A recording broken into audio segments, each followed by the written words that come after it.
কুরআনের সূরা আন-নাহল আয়াত ৯২। এই আয়াতে আল্লাহ অত্যন্ত গভীর একটি নৈতিক শিক্ষা দিয়েছেন। ওয়ালা তাকুনু কাল্লাতী নাকাদাত গাজলাহা মিন বা'দি কুওয়াতিন আনকাসা তাত্তাখিযুনা আইমানাকুম দাখালাম বাইনাকুম আন তাকুনা উম্মাতুন হিয়া আরবা মিন উম্মাহ ইন্নামা ইয়াবলুকুমুল্লাহু বিহি ওয়ালায়ুবায়্যিনান্না লাকুম ইয়াওমাল কিয়ামাতি মা কুনতুম ফীহি তাখতালিফুন। তোমরা এমন নারীর মতো হইও না যে তার সুতাগুলোকে শক্ত করে পাকানোর পর নিজেই তার পাক খুলে টুকরো টুকরো করে দেয়।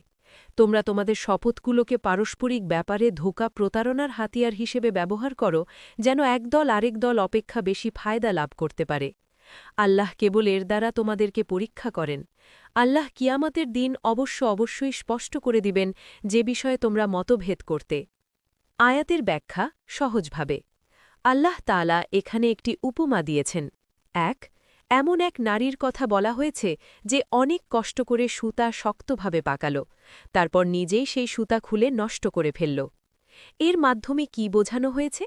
এটা মানুষের এমন আচরণের উদাহরণ, প্রতিশ্রুতি বা চুক্তি করার পর তা ভেঙে ফেলা, কথা দিয়ে কথা না রাখা, নিজের লাভের জন্য অন্যকে ধোঁকা দেওয়া।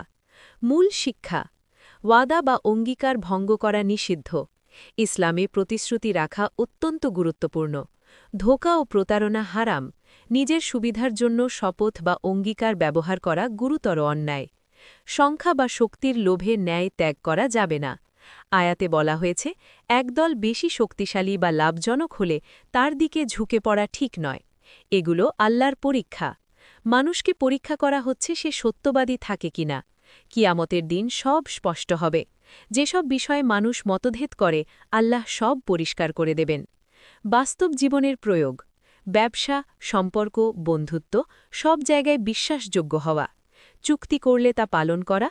পরিস্থিতি বদলালেও নিজের নীতি না বদলানো।